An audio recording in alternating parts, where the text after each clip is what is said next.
পটুয়াখালীর বাউফল উপজেলার বিলবিলেশ বাজার এলাকা সামরুল উলুম কারামাতিয়া নুরানী ও হাফিজিয়া মাদ্রাসার সামনে জলাবদ্ধতায় চরম ভোগান্তিতে পড়েছে কয়েক শত শিক্ষার্থী।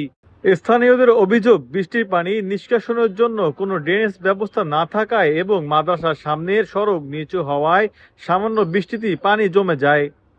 প্রতিদিন মাদ্রাসা যাওয়া আসার জন্য শিক্ষার্থীদের নোংরা পানি পেরিয়ে চলাচল করতে হচ্ছে। এতে একদিকে যেমন দুর্ভোগ বাড়ছে, অন্যদিকে স্বাস্থ্য ঝুঁকিও তৈরি হয়েছে।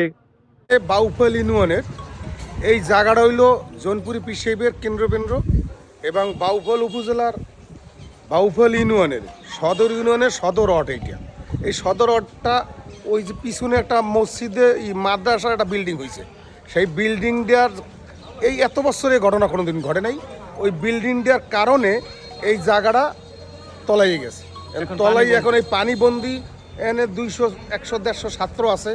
এই মাদ্রাসাটা জোনপুরি পীর সাহেবের এবং আমাদের সবাই মিলিয়া এটারে এখন পদক্ষেপ নিতে হবে। টিউনো মহোদয় এই বাজার দিয়ে অনেক টাকা পয়সা আয় হয়, হয়তো টিউনো মহোদয়ের কাছে গেলে আমরা এটা শুরু সতর্ক হবে। এখন এটা করতে গেলে সময়ের প্রয়োজন, হঠাৎ করে বললে তো আর হবে না। এখন আপাতত আমরা যা করার সেটা করার জন্য ব্যবস্থা নিতে হবে এবং আমরা চেষ্টা করতে আছি ইনশাআল্লাহ।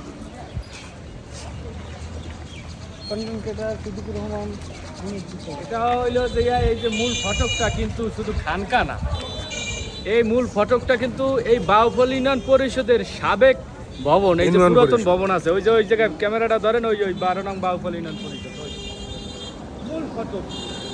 বাজারের এই ইউনিয়নের একটা মূল প্রাণ কেন্দ্রে যখন পানিবন্দী অবস্থায়, এই পানিবন্দিটা থাকার কারণ হইলে যে অপোজিটে ফাজিল মাদ্রাসা আছে বিলবিলাস, সেই জায়গায় নতুন একটি নির্মিত ভবন তৈরি হয়েছে। এই ভবন তৈরির ওখান দিয়েই পানি বের হওয়ার জায়গা ছিল।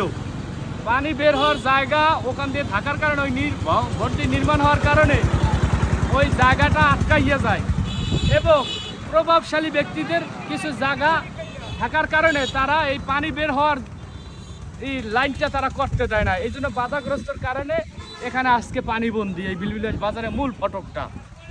এখন স্থানীয় মেম্বার আছে, স্থানীয় চেয়ারম্যান যারা আছেন, তাদের কাছে আমরা মাদ্রাসার ছাত্র, এলাকার জনগণ, কর্তৃপক্ষ দাবি জানাইছি যে কোনোভাবে যে কোনো উপায়ে এই পানি বের হওয়ার জন্য যে কোনো একটা সাময়িক রাস্তা এখন আপাতত করে দিলে ছাত্ররা নামতে পারবে, উঠতে পারবে। আর না হলে তাদের খাবারের কষ্ট, নিরাপদ পানির কষ্ট এবং এ থেকে বিভিন্ন ধরনের জীবাণু এবং ভাইরাস ছড়াইতে পারে, যেমন ডিসেন্টারি এবং মিউকসজনিত ভাইরাস ছড়ানোর কারণে এখানে সবই নাবালক শিশুরা পড়াশোনা করে, মুমূর্ষ রোগীতে আক্রান্ত হইতে পারে। তাই আমি বলবো যারা আছে, স্থানীয় নেতৃবৃন্দ যারা আছে, তারা এই পানিটার স্থায়ী একটি সমাধান করার জন্য। ধন্যবাদ আপনাদের।